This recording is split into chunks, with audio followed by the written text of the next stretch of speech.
오늘 우리에게 내주신 하나님의 귀한 말씀은 신약 성경 로마서 15장 1절에서 4절까지의 말씀 교독하도록 하겠습니다. 로마서 15장 말씀이 되겠습니다. 4절까지인데요. 한 절씩 읽습니다. 믿음이 강한 우리는 마땅히 믿음이 약한 자의 약점을 담당하고 자기를 기쁘게 하지 아니할 것이라.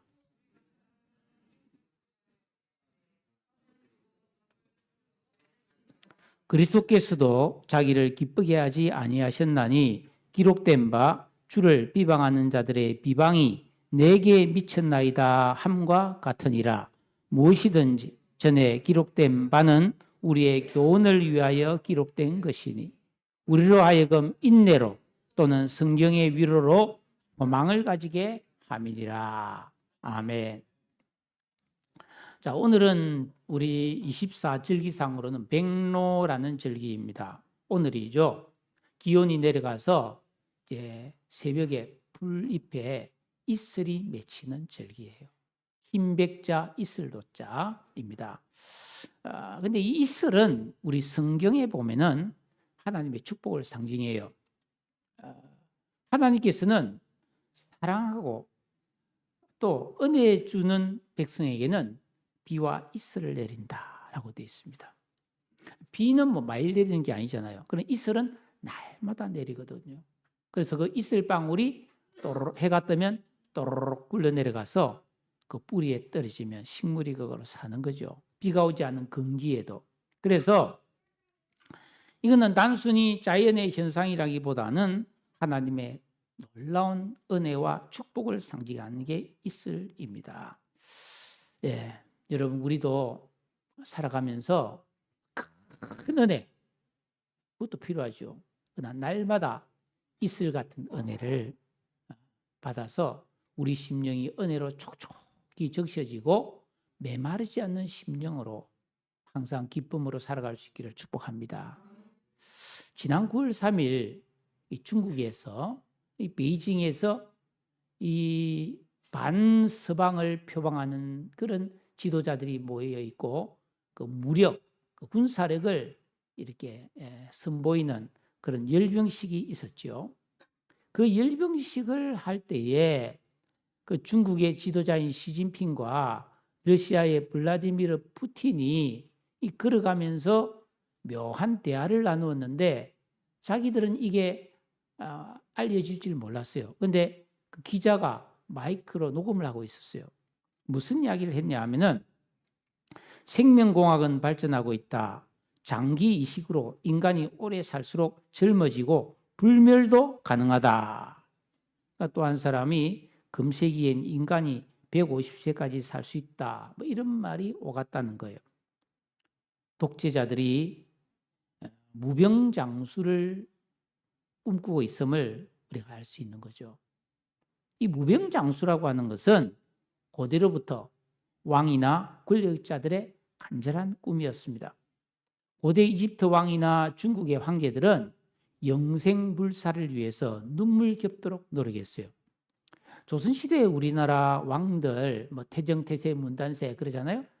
평균 수명이 43세였습니다. 여러분, 왕이 됐는데 원통하지 않겠어요?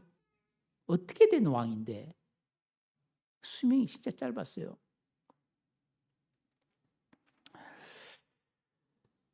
그러니까 이 왕들은 어떻게 하면 오래오래 건강하게 잘 살까? 이게 엄청 노력했고, 뭐 진시황은 그렇잖아요. 불로초를 구하러 다니고 우리나라에까지 왔잖아요.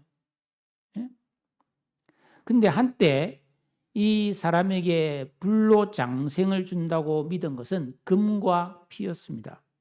중국의 척천무원은 아침 저녁으로 금가루를 섭취했고 유럽의 많은 왕들이 젊은이들의 피를 뽑아 마셨어요. 명나라 황제 가정제는 황제 이름인데요. 궁녀들의 생리혈을 마시면 늙지 않는다고 믿어서 마셨어요.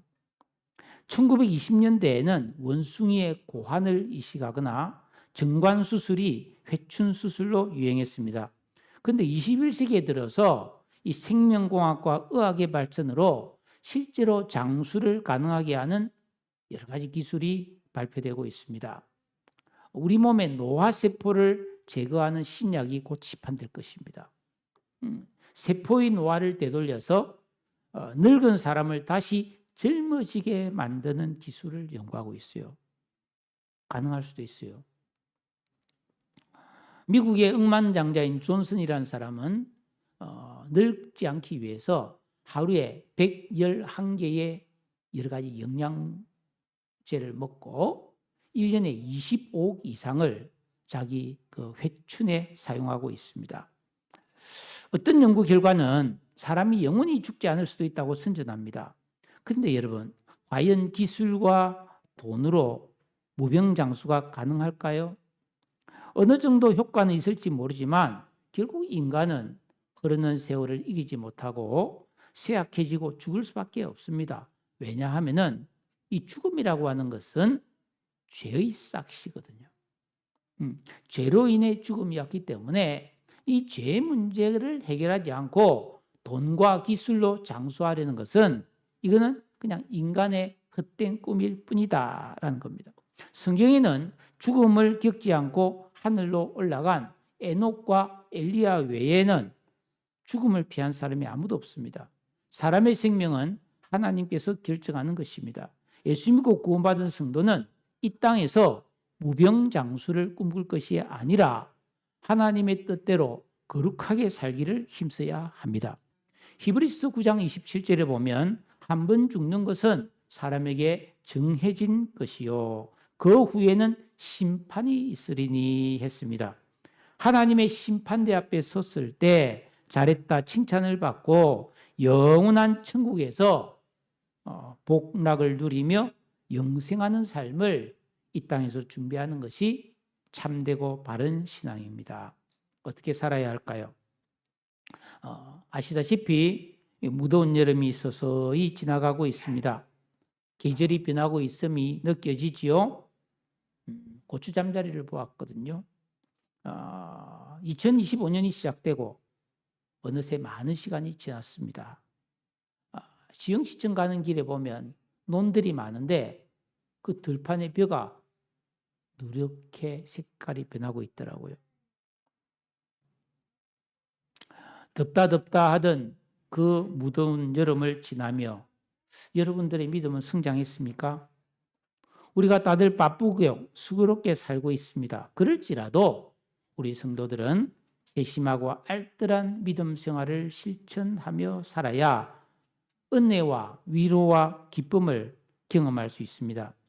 이 세상을 살아가는 우리 그리스도인의 삶에서 물질과 오락, 세상의 좋은 것을 통해 맛보는 기쁨과 행복감이 전부이고 그게 제일 좋은 것이라 생각한다면 문제가 있는 것입니다. 그리스도인은 말씀을 배우고 그 말씀대로 순종하는 삶과 기도 생활을 통해 누리는 영적 즐거움과 행복감이 나를 살게 하는 원동력이 되어야 하고 이것이 소망이고 자랑이어야 정상적인 신앙임을 믿으시기를 바랍니다.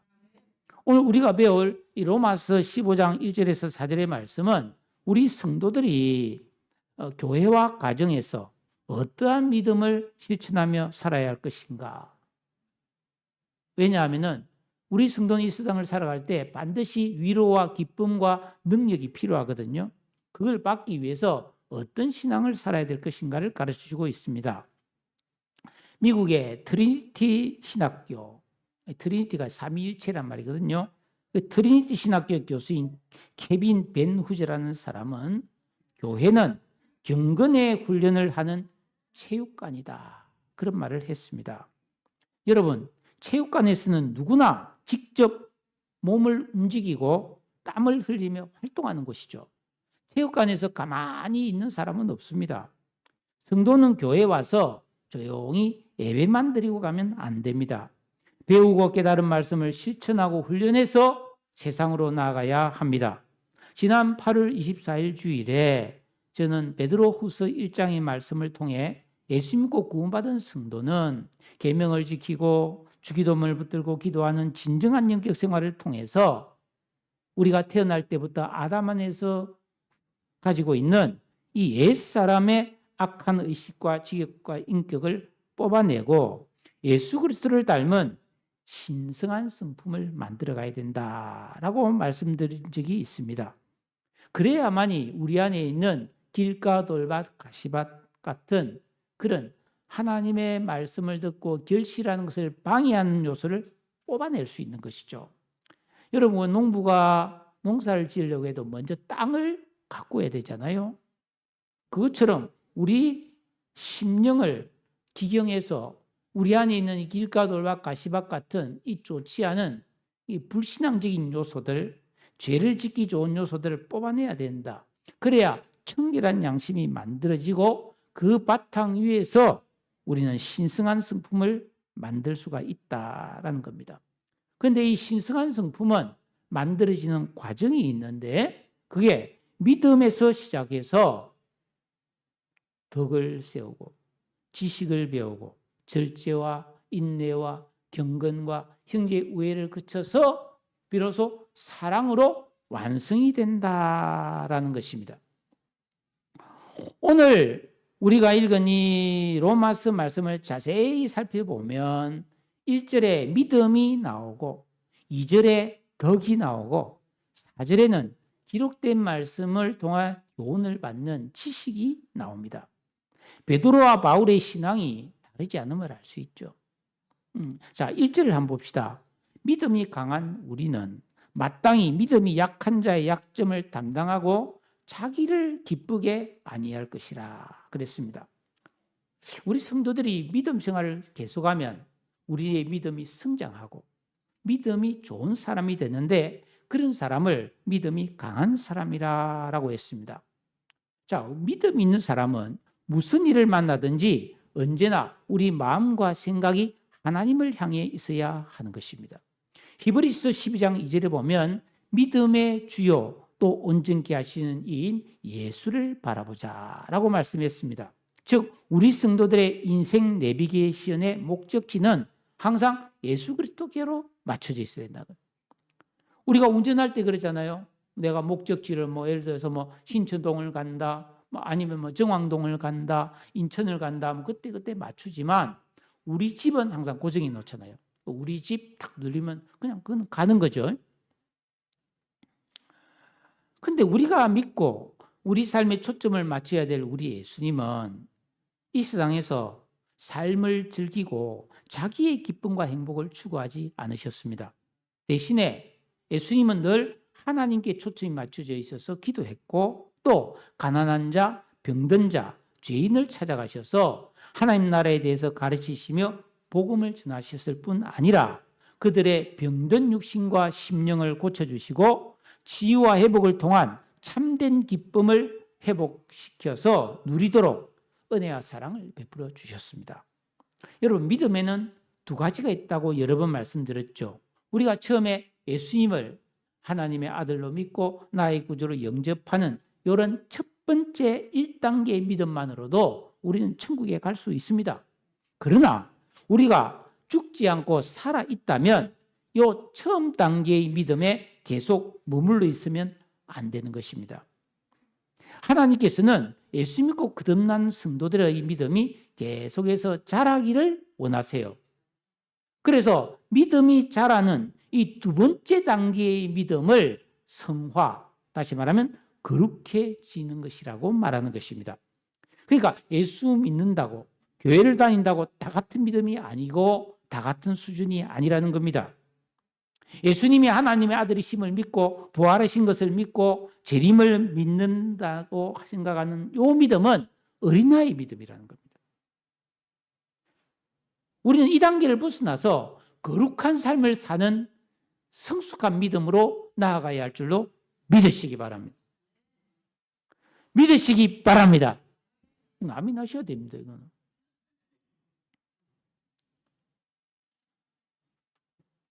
우리가 서로 이게 다 장단이 맞아야 됩니다.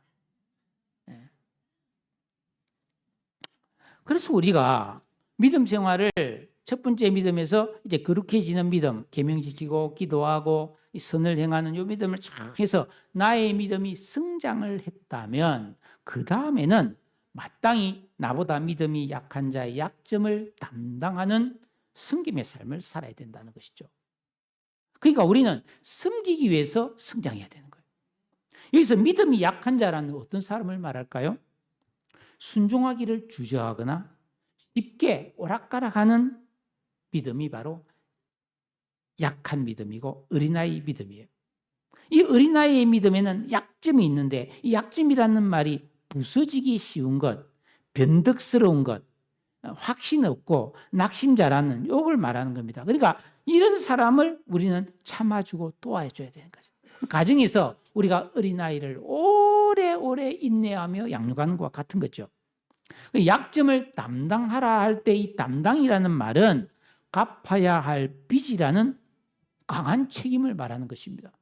그러니까 내가 믿음이 좀 성장했다 하면은 또 다른 연약한 자의 약점을 담당해 줄 책임이 반드시 있다는 거예요. 약한 자가 연약해서 감당하지 못하는 짐은 마땅히 믿음이 강한 자가 담당해야 될 몫이라는 것입니다. 그래서 데살로니가 전서 5장 14절에 보면 형제들아 너희를 권면하노니 마음이 약한 자들을 격려하고 힘이 없는 자들을 붙들어주며 모든 사람에게 오래 참으라 그랬습니다. 우리 예수님도 그 이사야서 53장 6절에 보면 우리 무리의 죄악을 그에게 담당시키셨도다. 예수님은 죄로 인해 도저히 소망 없는 우리의 그 약함을 대신 담당하는 본을 보여주셨다는 것입니다. 그러므로 믿음이 좀 있다라고 말하는 그리스도인은 자기를 기쁘게 하려는 이기심, 자기중심성을 버리고 섬기는 삶을 살아야 참복을 누릴 수가 있는 거죠. 이 세상의 원리는 약육강식, 힘의 원리가 지배합니다. 정치도 뭐 다수당, 군사력 강한 나라, 돈 많은 사람, 지위가 높은 사람이 막 전횡을 합니다. 휘두릅니다. 그러나 가정과 교회 공동체는 그러면 안 되죠. 섬김과 사랑의 원리가 실천되어야 그가 참 가정이고 참 교회의 모습인 줄로 믿습니다. 어떻게 해야 될까요? 2절입니다. 우리 2절 다 같이 한번 읽어볼까요? 한 목소리 읽습니다. 시작.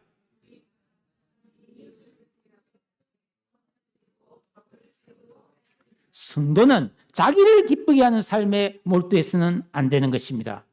적극적으로 이웃을 기쁘게 하는 삶을 살아야 합니다. 여러분 가정에서 남편이 자기 즐긴다고 뭐 가정 안 돌보면 그 가정은 얼마나 어둡겠습니까? 아내도 마찬가지죠. 자기를 기쁘게 한다고 뭐 그냥 즐기고 놀고 뭐 이런 가지 가정 생활에 뭐 소홀하면은 그 가정도 웃긴 가정이에요. 자녀들도 마찬가지입니다. 자녀들도 부모님을 기쁘시게 하는 살려고 노력해야 되는 거예요. 뭐 대단한 걸 하는 거겠습니까? 자기 일 잘하고 엉뚱하지도 않으면 되는 거예요. 교회에서도 마찬가지입니다. 내 편한 대로, 내 기분대로 목사도 뭐 자기 일을 기쁘게 하기 위해서 뭐 내가 하고 싶은 대로 하고 막 마음대로 하면 되겠습니까? 그럼 성도들도 마찬가지죠. 이 말은 무조건 다른 사람들의 기분을 잘 맞춰주고 그냥 영합해라는 뜻이 아닙니다. 기쁘게 하라는 말은 선을 이루고 덕을 세우기 위해서라는 것을 잊어서는 안 됩니다. 즉 다른 사람의 영적 유익을 위하고 좋은 믿음의 사람으로 성숙할 수 있도록 섬기는 것이 이웃을 참으로 기쁘게 하는 일이라는 뜻입니다. 여러분 마태복음 5장에 보면 20절이죠. 성도는 지극히 작은 계명 하나도 버리지 않고 지키는 자가 세상의 빛과 소금이 된다. 이런 말이 있어요. 그런데 이 빛이 된다라는 말의 뜻이 바로 착한 행실, 선을 행하는 삶을 말하는 것이죠. 그 어둠의 빛을 쫙 비추면은 뭔가를 할 수 있잖아요. 마찬가지로 우리 그리스도인들은 열심히 착한 일을, 선을 행하면은 그것이 뭐예요? 마치 빛처럼 사람들에게 비춰져서 그 사람들이 와, 저 사람 좋은 사람이네. 아, 저 사람 예수 믿는구나. 저 사람 예수 믿어서 좋은 사람, 좋은 일을 많이 하는 거 보니까 하나님은 좋은 분이구나, 교회는 괜찮은 곳이구나, 이렇게 된다는 거예요. 반대도 있겠죠. 아이고 예수 믿다면서 뭐 저래? 교회는 갈 필요 없네, 그렇게 생각할 거 아닙니까? 성도는 착한 행실을 통해서 이웃에게 빛을 비치게 해서 그들로 하나님께 영광을 돌리게 하는 삶을 살아야 할 줄로 믿습니다. 뻘짓하지 맙시다. 예수 믿으면서도 아주 웃긴 사람이 너무 많다. 예? 예수 믿는 사람이 뭐 절이 있는데 옆에 가서 삼겹살 구워 먹으면 되겠습니까? 실제로 그런 사람이 있다고 그래요. 얼마나 스님들이 먹고 싶겠어요. 그러면 안 되지. 그러면 두 번째로 덕을 세운다는 말은 뭘까요? 베드로후서 1장 12절에 보면 믿음의 덕을 하면서 믿음에는 반드시 덕이 함께 따라와야 된다는 말씀을 하고 있습니다. 이 덕이란 말은 굉장히 중요한 말이에요. 덕은 도덕적이고 윤리적으로 탁월한 것을 말할 뿐 아니라 관대하고 평함을 이루는 성품을 말합니다. 그러니까 어떤 사람이 저 사람 참 덕망이 높다, 이런 사람은 어떤 사람이겠어요? 도덕적으로 윤리적으로 흠이 없는 사람이어야 하고, 그리고 사람들에게 너그러워야 하고, 그리고 사람들과 잘 지내는 사람이 덕 있는 사람이란 뜻이에요. 그러니까 예수 믿고 구원받은 성도는 까칠하거나 흔히 말하는 밥맛 없는 인간이 되면 안 된다, 이 뜻이에요. 예수를 믿는다면서도 덕을 만들지 않으면 욕먹는 사람이 되는 거예요. 예수 믿는 게 아주 웃기는 그런 모습이 되어버린다는 겁니다. 그래서 그리스도인은 반드시 덕을 훈련해야 되는 거예요. 그러니까 우리는 하나님을 믿잖아요. 성경을 믿잖아요. 이 얼마나 이 하나님 성경 말씀은 귀하고 좋은 것입니까? 이 좋은 것을 덕이라고 하는 좋은 포장지에 사서 이웃에게 전달해야 이 복음이 진짜 가치가 있어진다, 이 말이에요. 지난 6월 달에 저 경상남도 남해에 있는 우리 친구 목사님 교회에서 우리 동창이가 있었습니다. 한번 말씀드렸죠. 근데 그 남해 바로 앞바다에 보니까 죽방 멸치를 만들고 있더라고요. 죽방 멸치.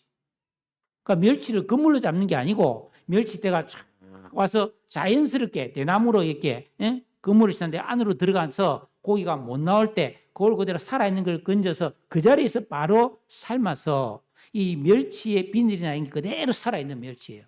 이게 굉장히 고가로 팔립니다. 그런데 그 교회 장로님이 그 동네에서 그 죽방 멸치를 판매하고 있는데 최상품은 다 뽑아서 따로 좋은 포장지에서 백화점에 납품을 하고 그냥 조금 못한 거 그런 거를 이렇게 포장해서 파는데 뭐 한 박스에 뭐 3만 원, 4만 원 이렇게 해요. 근데 백화점 가면 20만, 30만 원입니다. 포장이 너무 중요한 거죠. 선물용이지, 선물용. 여러분, 그리스도인이 예수를 아무리 잘 믿어도 덕이라는 포장지가 없으면은 사람들에게 기쁨을 주지 못해요. 매력이 없어요.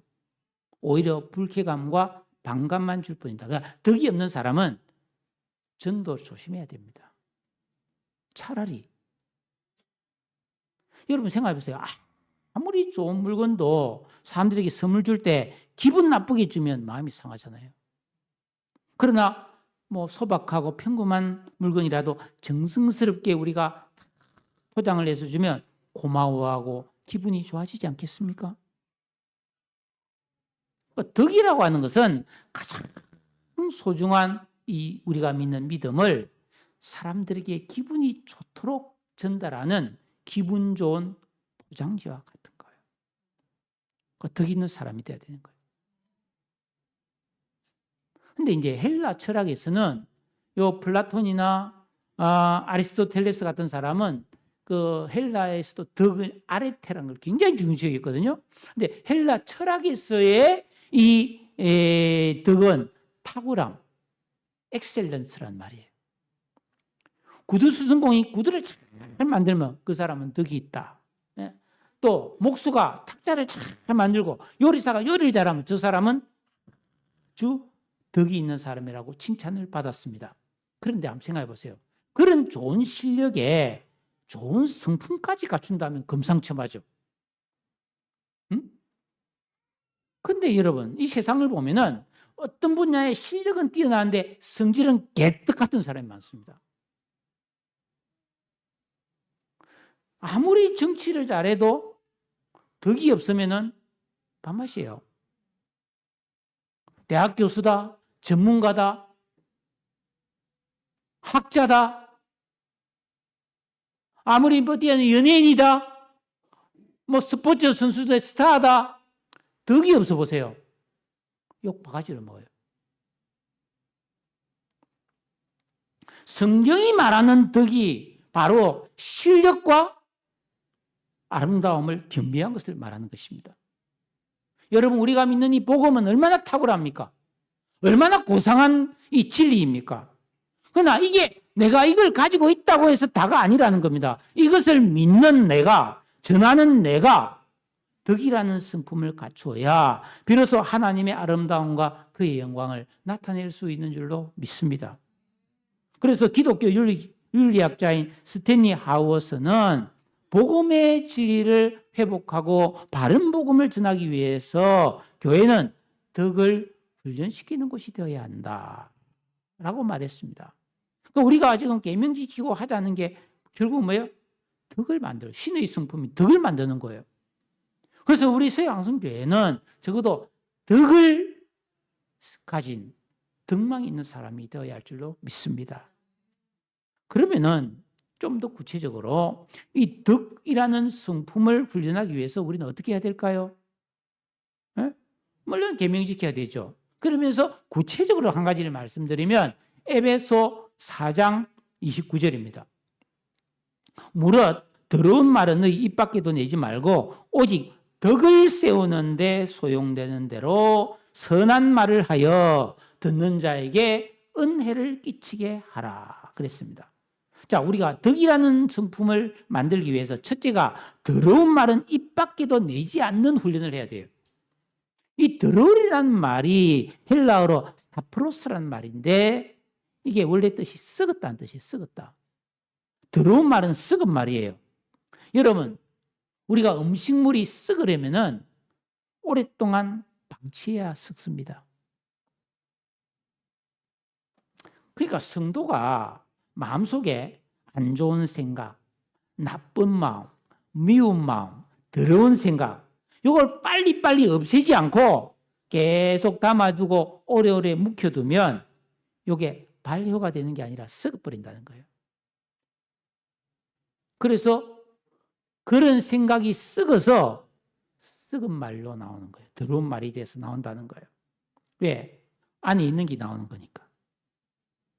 그래서 에베소 4장 26절에 보면 분을 내어도 죄를 짓지 말며 해가 지도록 분을 품지 말고 라고 말한 것입니다. 그러므로 우리 그리스도인들은 기도 시간을 가져야 되는 거예요. 성경 읽는 시간을 가져야 되는 거예요. 그래서 그 말씀과 기도를 통해서 내 마음을 들여다봄으로써 내 마음속에 있는 나쁜 마음, 썩어질 수 있는 마음을 빨리빨리 뽑아내고 빨리빨리 정리해야 됩니다. 여러분 가정에 음식물 쓰레기 그리고 폐기물을 빨리빨리 버려야지 그거 보관하고 있으면 썩어요. 제가 부목사 때 약간 그 부부가 정신이 좀 온전치 못한 분이 있었어요. 그 집에 내가 신방을 갔는데 진짜 조그만 단칸방에 사는데요. 그 방 안에 쓰레기가 천장까지 쌓이는 거예요. 밖에 나가서 막 주워와가지고 개수 사놓고 사람이 누울 자리도 없어요. 그래서 저는 들어가지 못하고 문지방에 걸터 앉아서 예배를 인도했습니다. 그래서 안 되겠다 싶어서 우리 권사님들, 교회 집사님들을 날 잡아가지고 트럭을 가져가가지고 그 집에 쓰레기 다 끄집어냈어요. 한 트럭 나와요. 그런데 그 안에 막 바퀴벌레가 막 수백 마리가 있고 막 곰팡이가 쓸어 있고 막 물이 고여 있고 막 악취가 난리도 아니에요. 생각만 해도 끔찍하잖아요. 근데 그게 내 마음속이라고 생각해 보세요. 더 끔찍한 거지. 우리는 계명을 지키고 기도함을 통해서 옛사람의 악한 의식, 지각, 인격, 감성 이거 뽑아내야 됩니다. 안 좋은 마음, 안 좋은 생각, 미운 마음은 빨리빨리 버리시기 바랍니다. 그래서 잘 정리된 마음에서 여러분 선하고 아름다운 말이 나오는 줄로 믿습니다. 두 번째가 덕을 세우는 데 소용되는 선한 말을 하는 훈련을 해야 됩니다. 네. 여러분 말은 임팩트다라는 책에 보면 잔소리를 이렇게 정의하고 있습니다. 잔소리란 옳은 말을 기분 나쁘게 하는 것이다 라는 거 되어 있어요. 여러분 복음은 다 옳은 말이고 진리잖아요. 그런데 이 진리를 덕이 되는 선한 말이란 포장지로 가꾸지 않으면 잔소리 되는 거예요.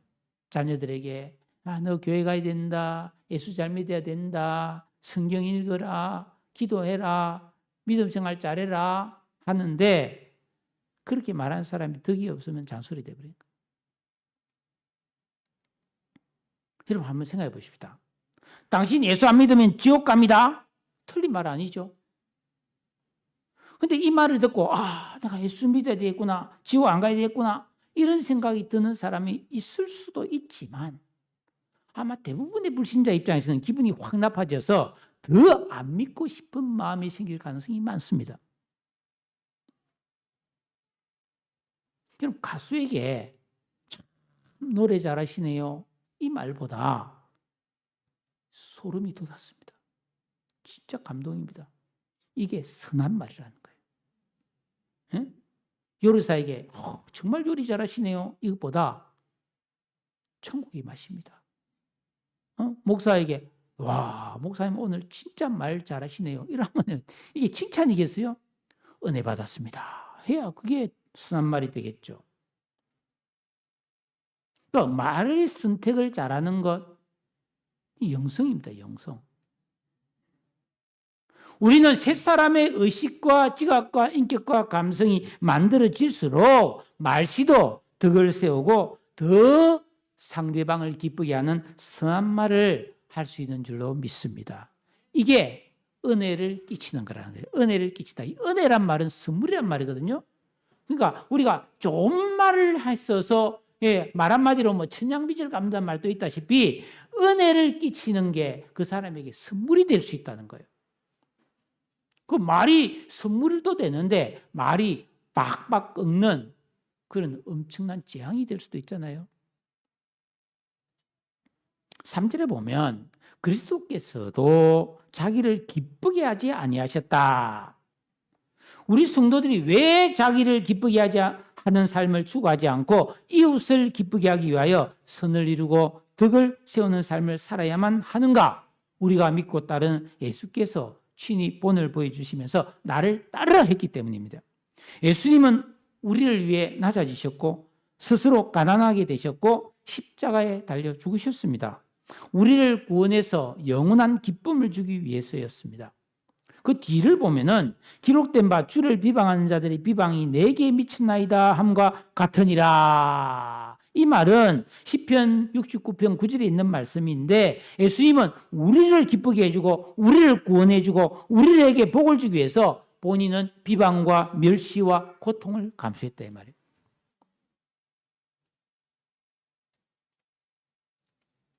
가족들이 남편이 아내가 자기를 기쁘게 해버리면 가정이 행복할 수 없어요.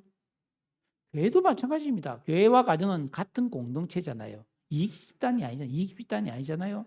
여러분 교회 와서도 자기 이익만을 구하면 안 되는 겁니다. 다른 사람을 기쁘게 하는 사람이 돼야 돼요.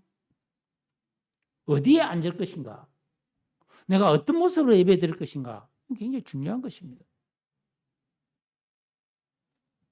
그런데 우리는 다 수고로운 삶을 사는 성도들이잖아요. 여러분 각자 삶의 무게가 있잖아요. 근데 뭐 남을 기쁘게 하고 뭐 선을 행하고 막 덕을 세우고 진짜 피곤하다. 힘들단 말이에요. 근데 여기에도 하나님이 대책을 세워놨어요. 4절입니다. 한번 읽어볼까요? 4절 말씀 시작.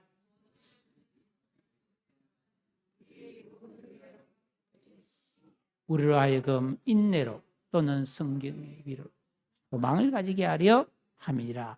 전에 기록된 바란 구약 성경, 구체적으로는 뭐 모세오경, 창세기, 출애굽기, 레위기, 민수기, 신명기를 말하겠죠. 여러분 이 말씀들은 우리를 교훈하기 위해서 기록되었다라고 했습니다. 여러분 디모데후서 3장 16절에 모든 성경은 하나님의 감동으로 된 것으로 첫 번째가 교훈입니다. 교훈과 책망과 바르게 함과 의로 교육하기에 유익한 책인데 성경은 교훈을 주는 건데 이 교훈이라면 딱 먼저 거부감이 들 수 있는데 원래 이 교훈이라는 말은 디다스 칼리아라는 말인데 믿고 따르게 해서 올바른 길로 가게 해서 복되고 좋은 일이 일어나게 해주는 말씀이라는 뜻이에요.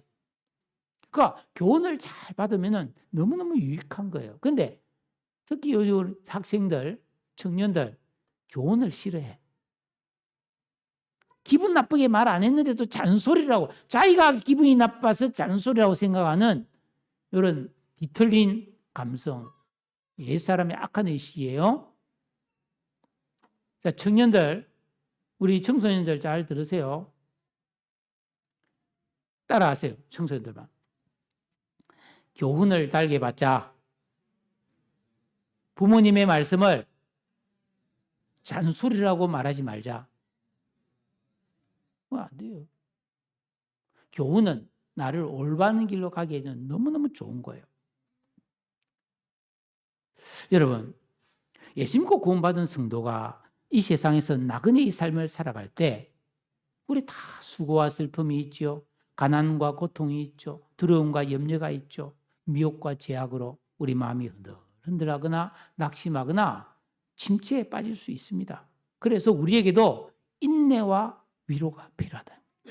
견딜 수 있는 힘, 그리고 위로가 필요한 거예요. 위로. 여러분, 제가 위로 필요 안 하겠어요? 저도 위로 필요해요. 아버지는 위로가 필요 없습니까? 엄마는 위로가 필요 없습니까? 다 위로가 필요해요, 사람은. 그런데 우리가 읽지 않았는데 5절에 보세요.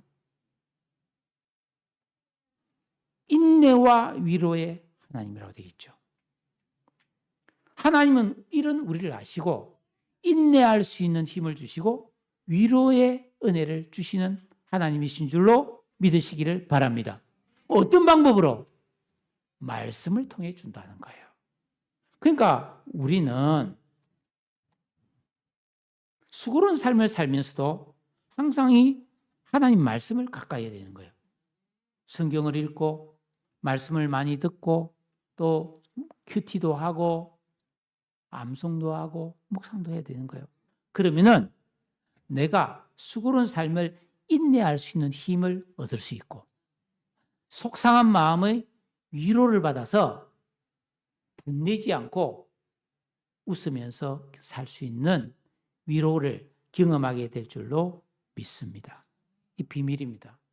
이 비밀입니다. 근데 당체 위로받으려면 뭐 노래 부르고 뭐 음악 듣고 뭐 쇼핑 가고 뭐 카페 가고 그것도 위로가 되겠지. 그러나 우리 영의 깊은 위로는 없어요. 하나님은 사랑하는 자녀들을 말씀을 통해 인내와 위로의 능력을 공급해 주시는 줄로 믿습니다. 그러니까 이 진리의 말씀을 여러분이 가까이 하셔야 돼요. 이번에 8월 달에 성경 한 권 읽고 우리 통째로 한번 읽어봅시다 했는데 13명이 했다고 저한테 이게 소감문을 냈어요. 사랑하는 여러분 인내하면서 끝까지 무너지지 않고 살아갈 자신 있습니까? 사람의 인내는 그렇게 오래 가지 못해요. 여러분 하나님의 깊은 위로 없이 우리 마음이 무너지지 않을 자신 있습니까? 여러분 진리의 말씀, 이 성경 말씀을 잘 가까이 하세요. 항상 펴놓고 읽고 묵상해서 길을 잃지 말고 이 소망의 길을 계속해서 살아갈 수 있기를 축복합니다. 이 땅에서 무병장수, 부귀영화를 꿈꾸는 것은 어리석은 일이에요. 얼마나 가져야 부귀영화를 누리겠습니까? 별거 없습니다. 말씀의 교훈을 힘입어서 인내할 수 있고 위로의 힘으로 이 죽은 건너편 영원한 하나님 나라에 대한 소망을 붙들고 살아가야 길을 잃지 않습니다. 성도는 이웃을 기쁘게 하는 삶을 사는 힘도 여기서 나오는 거예요. 선을 이루고 덕을 세우는 우리 예수님께서 본을 보여주신 이 거룩한 길을 가기 위해서는 인내해야 되고 위로받아야 되고 우리의 소망이 산 소망이 되고 분명한 표대가 정해져 있어야 하는 것입니다. 우리 서양교회 왕성교회 성도 여러분, 이 길을 갑시다. 이 믿음의 길을 가셔야 됩니다. 아무리 자기를 기쁘게 한다고 해도 그러면은 김정은이는 얼마나 기쁨조도 있다 그러는데 행복해야 되지 않겠어요? 근데 맨날 인상 푹 쓰고 있어요. 이 세상 것들로는 그냥 약간 말초적인 기쁨을 줄 뿐이에요. 내 영의 깊은 고요한 기쁨은 하나님만이 주실 수 있어요. 우리 이 길을 갑시다. 여기에 참되고 영원한 소망이 있습니다. 사랑하는 성도 여러분, 사랑하고 축복합니다. 기도하겠습니다. 오늘 이 말씀을 생각하며 기도합시다.